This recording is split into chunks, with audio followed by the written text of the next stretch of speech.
A female sniper waits in ambush, her rifle steady as she watches the plane touch down. The moment a man steps out, she pulls the trigger. The shot echoes, and she calmly retrieves the empty cartridge before turning her thoughts to her escape. Meanwhile, Levi wakes from a haunting nightmare. Restless, he drives aimlessly through the night, seeking solace by the sea. As dawn breaks, he watches a couple walk their dog along the shore, their happiness a stark contrast to his solitude. A message soon interrupts his thoughts, summoning him to the Marine Corps base. Upon arrival, he steps into the office of a woman who introduces herself as Agent Bartholomew. She knows his history, born into a military family, a sniper of extraordinary skill with 113 confirmed kills from high-stakes operations. After his retirement, he took on private contracts, but now, he works for no one. Though always willing to support the Marines, he has taken no new assignment since a military psychologist deemed him unfit for duty. Alone in the world, with no family or romantic ties, Levi steers clear of substances that could dull his precision. He could have appealed the psychologist's decision, but he saw no reason, just as he struggles to find meaning in much of life. Elsewhere, in a quiet village cemetery in Lithuania, a man plays a solemn Bach melody on his accordion. His daughter approaches, the same sniper from before, Drasa. Today marks the anniversary of their mother's passing, a day they always spent together at her grave. Her father, aware of her latest contract, questions her about the Belarusian oligarch she eliminated. She admits it was difficult, the man had 4 children, but her father reminds her of the bigger picture. The oligarch profited from phosphorus bombs and anti-personnel mines. You can't even count how many children have died because of him. Drasa hands him an empty cartridge, and he places it in his wallet, where several others rest, a silent testament to his belief in her cause. He asks her to stay for a few weeks, but duty calls. She's been ordered to report to Moscow, a decision he disapproves of. She is Lithuanian, why should she be tangled in their affairs? Her father, gravely ill, has already decided how his story will end. He refuses to suffer a slow and painful death, choosing instead to leave on his own terms, on Valentine's Day. Before she departs, he makes a final request. Wherever she is on February 14th, she must light a candle, gaze at the Orion constellation, and say goodbye. Sometime later, Levi sets off on his mission. Ahead lies a restricted zone where his aircraft is forbidden to enter. To reach his post, he must travel 38 kilometers north on foot. Stripped of his gadgets and watch, he is given only a sealed envelope containing the mission details. Parachuting into the dense forest below, Levi navigates through rugged mountain terrain until he finally arrives at his destination. Waiting for him is a lone soldier, Jasper, who has been stationed there for the past year and is now ready to hand over his post. Levi confesses that he knows nothing about the mission, not even which country he is in. Jasper, who arrived under the same circumstances, has no answers to offer. Jasper leads him to a tower, Levi's new home for the next year. Fully autonomous, it operates on solar panels, a generator, and a rainwater harvesting system. The surrounding forest offers ample hunting opportunities, and a small garden provides additional food. Across the valley, a similar outpost is occupied by soldiers from the Eastern Bloc. But Levi cannot approach. The valley slopes are riddled with landmines and deadly traps. Both sides remain in isolation, carrying out their assigned tasks without interference. Levi's duties are straightforward, ideal for a trained technician. Every day, he must patrol the western border and inspect the fortified defense points. Communication with the outside world happens only once every 30 days. Along the border, satellite transmitters emit false signals, deceiving spy satellites and reconnaissance drones to keep the location hidden. There is no direct contact with the outside world. In case of an emergency, a panic button alerts the authorities. But if all systems fail or an attack occurs, the ominous stray dog protocol will be activated.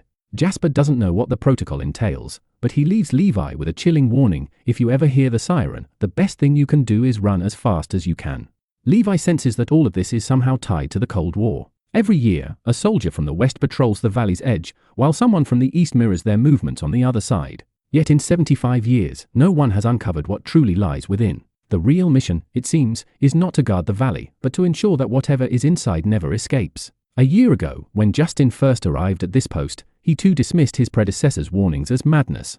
But then, he saw them, the creatures the guards called the Hollow Men. He doesn't know what they are. The name, borrowed from a poet's work, is all he has to go on. What he does know is that in the late 1940s, 3 battalions, a total of 2,400 cavalry soldiers, were sent to clear the valley. None ever returned. After that, the military shifted to a strategy of containment. Justin learned all this from his predecessor's stories. But he came to his own conclusion: this valley is the gateway to hell, and they are its gatekeepers. Now, the time has come for him to leave. He and Levi exchange farewells before Justin departs for the extraction point. A helicopter appears, lowering a cable for him to climb. But as he ascends, the pilot draws a pistol and fires.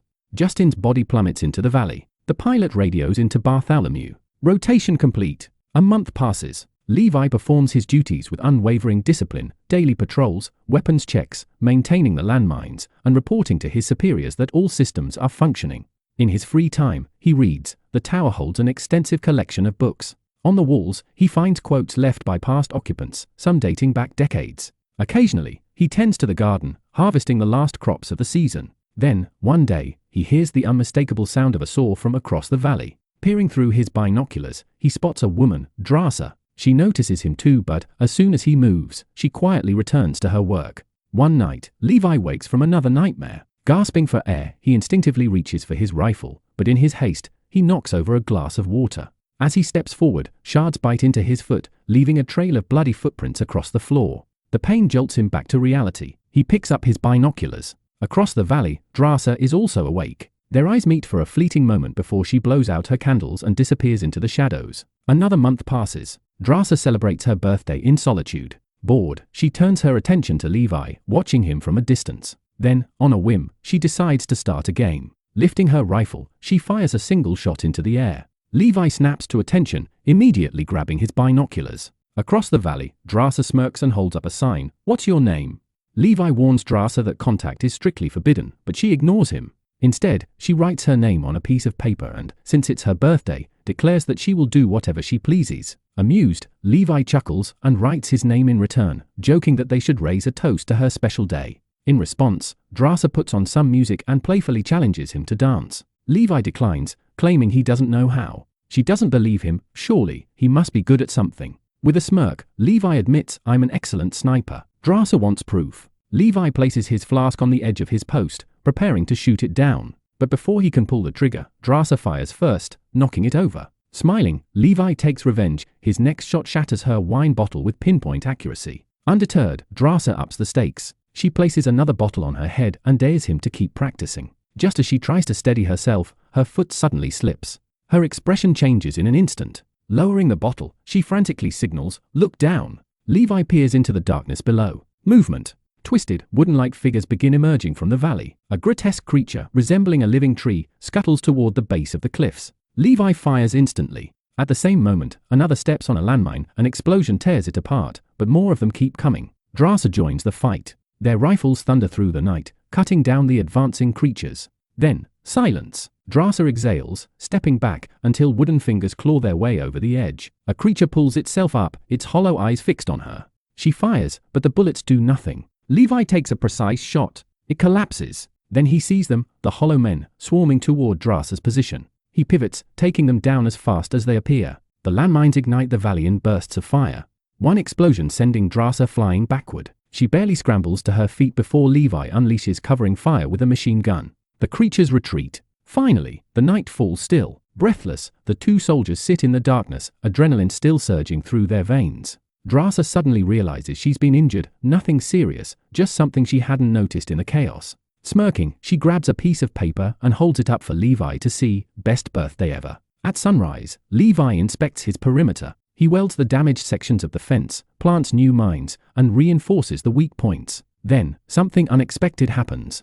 A drone emerges from the depths of the valley. Levi tenses. The automated machine guns mounted around his outpost activate instantly, their barrels locking onto the target. He doesn't move. He waits. The drone hovers, silent, watching. Then, without a sound, it turns and disappears back into the valley. The guns power down. Levi remains still, a deep frown forming. What the hell is going on? Another month passes. Levi spends his free time working, while Drasa fills the valley with the sound of her piano. One evening, she looks across the valley and sees a Christmas tree glowing with lights. A festive message flickers to life just for her. She smiles. The next day, she and Levi build snowmen, naming them after each other. They start playing chess, calling out their moves across the divide. And one night, a spontaneous drumming battle erupts. Pots, pans, and anything they can find become instruments. Laughter echoes through the cold air. Then, February arrives. Once again, Levi wakes from a nightmare. Stepping onto his balcony, he listens to the wind howling through the valley. Across the way, Drasa is awake too. In the morning,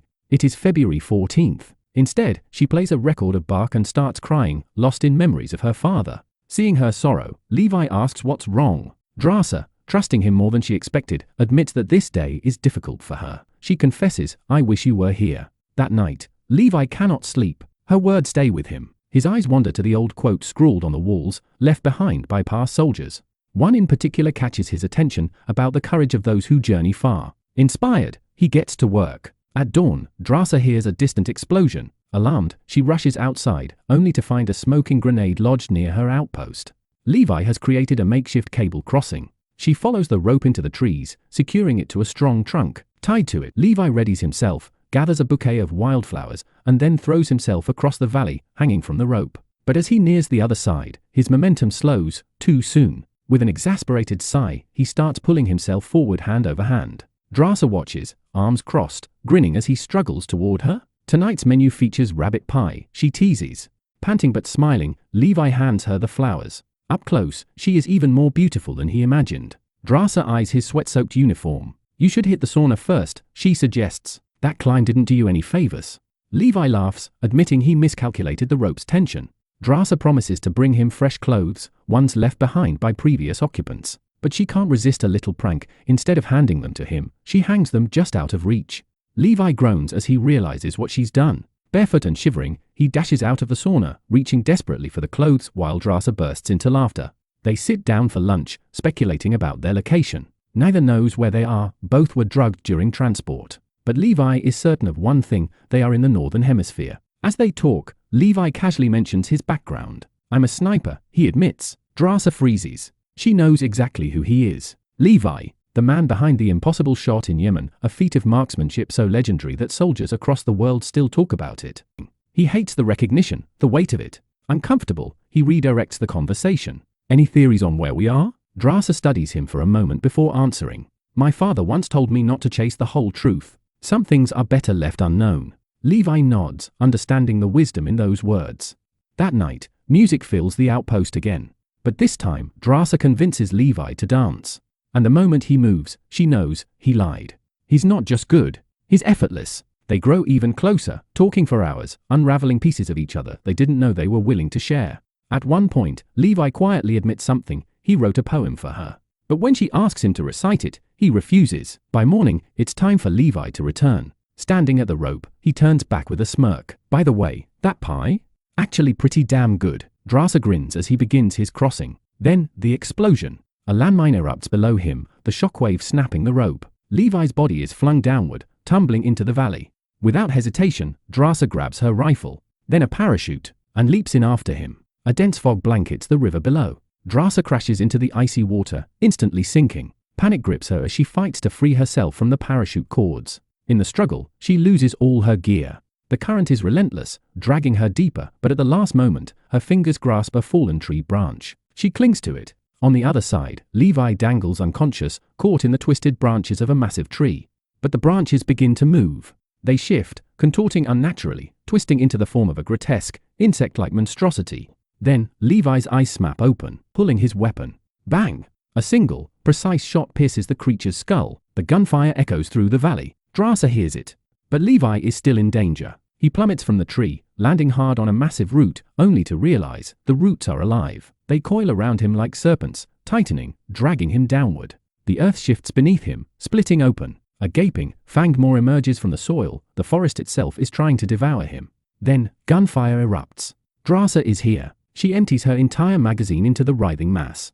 The roots scream in agony, writhing violently before retreating into the ground. Levi gasps for air, staring up at her. Thanks for saving my life. Drasa offers a small smile. You would have done the same for me. Then, together, they turn to face the fog-covered jungle ahead. Whatever comes next, they have to survive. Suddenly, a monstrous horse made of tangled roots charges toward them. A strange, plant-like rider sits atop its back, its hollow eyes fixed on them. Levi barely manages to hold his ground as the monstrous horse slams into him. Meanwhile, Drasa engages the rider, dodging its whip-like vines that lash toward her. But finally, after a fierce struggle, they bring the horrors down. Gasping for breath, Levi approaches the fallen creatures, studying them carefully. I think these things eat humans alive, he mutters. Drasa, still catching her breath, nods grimly. But then, her face darkens. Her auto-ascender is gone. It must have been lost in the river. Now, they have no way to climb back up. Drasa steadies herself.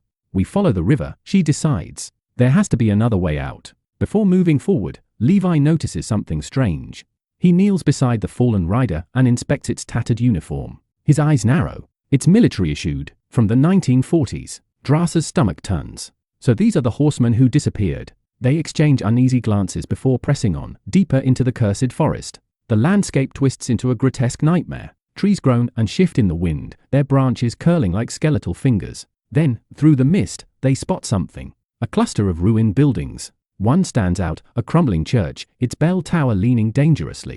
A cold dread settles over them as they step inside.